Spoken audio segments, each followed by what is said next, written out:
Hello everyone, welcome back to my YouTube channel hashtag study. और आप सभी को पता है यहाँ पर आपको बीएड के lesson plan with unit plan, miniatures etcetera एकदम फ्री में प्रोवाइड करवाया जाता है। तो वीडियो में एंड तक बने रहें और वीडियोस अच्छे लगे तो प्लीज मेरे चैनल को सब्सक्राइब कीजिएगा एंड शेयर कीजिएगा।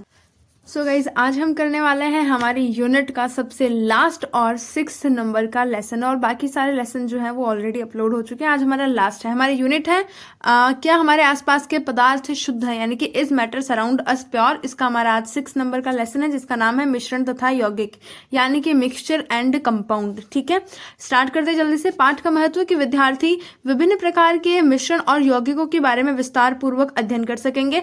पाठ्य वस्तु विश्लेषण में क्या करना है, आपको लेसन का नेम लिखना है, अंडरलाइन करना है, 3 पार्ट में डिवाइड करना है, तीनों टीचिंग पॉइंट लिखने हैं। पहला है मिश्रण यानी कि मिक्सचर, फिर है आपका कंपाउंड यानी यौगिक, और इनमें डिफरेंस, मिश्रण और यौगिक में डिफरेंस। पाठ के उद्देश्य की बात करें तो सिंपली आपको टेबल बना लेनी है। सबसे पहला उद्देश्य आता है आपका ज्ञानात्मक। ज्ञानात्मक में आपको क्या करना है कि विद्यार्थी मिश्रण के बारे में प्रत्यास्मरण कर सकेंगे और विद्यार्थी मिश्रण तथा यौगिक के बारे में प्रत्याभिज्ञान कर सकेंगे। देन आता है आपका अवबोध की विद्यार्थी मिश्रण तथा यौगिक की व्याख्या कर सकेंगे और विद्यार्थी मिश्रण तथा यौगिक के मध्य में परस्पर अंतर स्पष्ट कर सकेंगे। ज्ञानोपयोग की बात करते हैं कि विद्यार्थी अपने दैनिक जीवन में पाठ का उपयोग कर सकेंगे और विद्यार्थी उच्च कक्षाओं में अध्ययन करने के लिए भी पाठ का उपयोग कर सकेंगे। बाद में आते हैं आपका कौशल आता है कि विद्यार्थी मिश्रण तथा यौगिक संबंधित प्रयोग कर सकेंगे और विद्यार्थी मिश्रण तथा यौगिक से संबंधित चार्ट और मॉडल बना सकेंगे। देन आता है आपका टीएलएम की हम बात कर सकते हैं, यानी कि शिक्षण अधिगम सामग्री। पहला है आपका सामान्य शिक्षण सामग्री, सभी में सेम होती है, चौक, डस्टर, लपेट फलक और संकेतक। दूसरा है आपका विशिष्ट शिक्षण सामग्री जिसमें आपका मिनिएचर्स के नेम है कि यौगिक से संबंधित चार्ट, यौगिक से संबंधित मिश्रण से संबंधित मॉडल और यौगिक और मिश्रण में अंतर का चार्ट। विधि और प्रविधि सेम होती है तीनों में, सीक्वेंस चाहे कोई भी हो, प्रश्नोत्तर, व्याख्यान और प्रदर्शन विधि। पूर्वानुभव की बात करते हैं कि विद्यार्थी मिश्रण आदि के बारे में सामान्य जानकारी रखते होंगे। और फिर आती है आपकी प्रक्रिया में पहली टेबल प्रस्तावना की, जिसमें हम इंट्रोडक्टरी स्किल का यूज करते हैं। 5 आपके होते हैं इसमें इंट्रोडक्टरी क्वेश्चन। पहला है कि विटामिन डी किन किन चीजों से प्राप्त होता है, दूध और धूप से। दूध से बनने वाले उत्पादों के नाम बताइए, दही, छाछ, पनीर, घी, मक्खन। फिर आता है कि छाछ किससे मिलकर बनती है, दही और पानी से। दही और पानी यानी कि 2 पदार्थों को मिलाने से क्या बनता है, यह हो जाता है आपका मिश्रण, आंसर इसका। और मिश्रण के बारे में आप क्या जानते हैं, बाद में आ जाता है आंशिक उत्तर। फिर हम कहेंगे उद्देश्य कथन कि विद्यार्थी आज हम मिश्रण तथा यौगिक के बारे में विस्तार से अध्ययन करेंगे। अब ध्यान रहे, जब भी आप टॉपिक का नेम लिखते हैं तो आपको उसे अंडरलाइन जरूर करना है, जैसे कि मैंने कर रखा है। फिर बी टेबल आती है आपकी प्रक्रियात्मक व्यूह रचना की। सिंपली आपको ऐसे टेबल बना लेनी है। उसके बाद में पहला आपका टीचिंग पॉइंट है मिश्रण यानी कि मिक्सचर। विकासात्मक प्रश्न कि जल में नमक मिलाकर हिलाने से क्या होगा, नमक जल में घुल जाएगा। जब नमक जल में घुल जाएगा तो इन दोनों पदार्थों जो है उनसे क्या बनता है, तो यहाँ से मिश्रण बनता है। और मिश्रण के बारे में आप क्या जानते हैं, ये हो जाता है आपका आंशिक उत्तर। छात्राध्यापक का कथन कि मिश्रण 2 या 2 से अधिक शुद्ध तत्वों या यौगिकों से मिलकर बनता है। उदाहरण के लिए जल में नमक, चीनी या फिर इत्यादि बहुत सारे आप एग्जाम्पल ले सकते हैं। मिश्रण की बात करें तो यह 2 प्रकार का होता है, समांगी मिश्रण और विषमांगी मिश्रण। समांगी मिश्रण में एक समान संगठन होता है और विषमांगी में असमान संगठन होता है। विद्यार्थी के लिए सभी में सेम हम लिखते हैं कि विद्यार्थी ध्यानपूर्वक सुनते हैं, समझते हैं तथा अपनी नोटबुक में नोट करते हैं। ये आपको simply as it is type जो है लिख लेना है। फिर आता है आपका मिनिएचर। सबसे पहले बात करते हैं ब्लैक बोर्ड समरी की, मिश्रण 2 प्रकार के होते हैं, समांगी और विषमांगी। फिर आता है आपका व्हाइट मिनिएचर, जो कि आपका यहाँ पर छात्राध्यापक के कथन की इस लाइन पर पेस्ट हो जाएगा। यह रही आपकी मिनिएचर की पिक। बाद में आता है आपका बोध प्रश्न की मिश्रण के लिए न्यूनतम कितने तत्व तथा यौगिक होने चाहिए, तो न्यूनतम 2 या फिर इससे अधिक होने चाहिए। मिश्रण का कोई उदाहरण दीजिए, तो जल में शक्कर का घुल जाना, ये भी क्या इसका उदाहरण है। सेकंड टीचिंग पॉइंट आता है आपका यौगिक यानी कि कंपाउंड। विकासात्मक प्रश्न, जल में चीनी मिलाने पर मिश्रण का संगठन कैसा होगा, समान संगठन होगा, यानी कि एक समान संगठन। जब पदार्थ का संगठन सदैव स्थायी होता है तो उसे क्या हम मानते हैं, उसे हम यौगिक मानते हैं। और यौगिक के गुणों के बारे में आप क्या जानते हैं, ये हो जाता है आपका आंशिक उत्तर। छात्राध्यापक का कथन की बात कर लेते हैं कि एक यौगिक वह पदार्थ है जो कि 2 या 2 से अधिक तत्वों के नियत अनुपात में रासायनिक तौर पर संयोजन से बना हुआ होता है।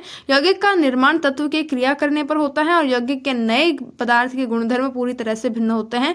यौगिक को रासायनिक तथा विद्युत रासायनिक प्रक्रिया के द्वारा ही पृथक किया जा सकता है। फिर आता है आपका विद्यार्थी ध्यानपूर्वक सुनते हैं, समझते हैं, ये हो जाती है आपकी विद्यार्थी क्रिया। ब्लैक बोर्ड समरी की बात कर लेते हैं। सबसे पहले यहाँ पर आपको क्या करना है, यौगिक की परिभाषा लिख देनी है।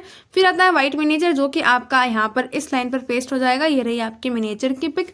बोध प्रश्न की बात करते हैं कि यौगिक किसकी प्रतिक्रिया से बनता है, तो यौगिक आपका बनता है तत्वों की प्रतिक्रिया से। यौगिक निर्माण के लिए अनुपात कैसा होता है, ये हो जाता है आपका नियत अनुपात।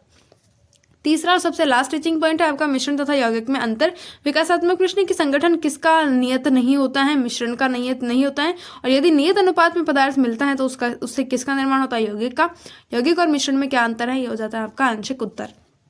छात्र अध्यापक कथन की बात करते हैं कि मिश्रण का संगठन परिवर्तनीय होता है, यानी कि और इसमें नए पदार्थ का संगठन सदैव स्थायी होता है। मिश्रण को भौतिक विधियों के द्वारा इसके घटकों को पृथक किया जा सकता है, और परंतु यौगिक को रासायनिक और वैद्युत रासायनिक प्रतिक्रिया के द्वारा ही पृथक करना संभव होता है। मिश्रण जो है वो घटकों के गुणधर्म को दर्शाता है, जबकि यौगिक नए पदार्थ के गुणधर्म पूरी तरह से भिन्न होते हैं। बात करते हैं आपके विद्यार्थी क्रिया। विद्यार्थी ध्यानपूर्वक सुनते हैं तथा समझते हैं। फिर आता है ब्लैक बोर्ड समरी कि यौगिक को रासायनिक या वैद्युत रासायनिक प्रतिक्रिया से ही पृथक किया जा सकता है। व्हाइट मिनिएचर आपका इस लाइन पर, यहाँ पर छात्राध्यापक कथन की इस लाइन पर फ्लैप मिनिएचर पेस्ट हो जाएगा। ये रही आपकी मिनिएचर की पिक। बहुत प्रश्न की बात कर लेते हैं कि मिश्रण का संगठन कैसा होता है, परिवर्तनीय होता है। यौगिक का संगठन कैसा होता है, स्थायी होता है। पुनरावृत्ति प्रश्न, अब देखिए यहाँ पर मैं पुनरावृत्ति प्रश्न लिखती हूँ। आप चाहें तो यहाँ पर पुनरावृत्ति सिर्फ इतना ही लिख सकते हैं, हाफ वर्ड, ठीक है, पर मैं हमेशा पुनरावृत्ति प्रश्न लिखती हूँ, वो आपकी इच्छा है। मिश्रण किसे कहते हैं, तत्व किसे कहते हैं, मिश्रण कितने प्रकार के होते हैं, यौगिक का निर्माण कैसा होता है, और स्थायी संगठन किसका होता है। 5 ही मैं हमेशा क्वेश्चन लेती हूँ स्टैंडर्ड। फिर आता है मूल्यांकन प्रश्न। असमान संगठन किसका होता है, ऑप्शन दे देंगे। फिर आता है कि भौतिक विधाओं के द्वारा किन में पृथक्करण संभव होता है, फिर ऑप्शन दे देंगे। यौगिक का निर्माण तत्वों के खालिस्तान करने पर होता है। और फिर आता है आपका चौथा कि खालिस्तान में पदार्थ के गुणधर्म पूर्ण रूप से भिन्न होता है। मिश्रण तथा यौगिक पदार्थ के भाग हैं, यह कथन सत्य है या असत्य। अब देखिए यहाँ पर मेरा जो है वो स्पेस नहीं रहा, इसलिए मैंने टी और एफ लिख दिया, ट्रू एंड फॉल्स। अगर आपकी स्पेस हो तो आप कोशिश कीजिएगा कि आप सत्य असत्य लिखें। फिर आता है आपका गृह कार्य कि तत्व व यौगिक क्या है, और यौगिक व मिश्रण के मध्य में तुलना करके अंतर स्पष्ट कीजिए। संदर्भ राजस्थान राज्य शैक्षिक अनुसंधान एवं प्रशिक्षण परिषद उदयपुर। समालोचनात्मक स्वमूल्यांकन के विद्यार्थी सरल और सुबोध भाषा के प्रयोग से पाठ को आसानी से समझ सके। ये हो गया आपका लेसन। वीडियो अच्छा लगा हो तो लाइक कीजिएगा, चैनल को सब्सक्राइब कीजिएगा, फ्रेंड्स के साथ में शेयर कीजिएगा। मिलेंगे नेक्स्ट वीडियो में, तब तक के लिए थैंक यू।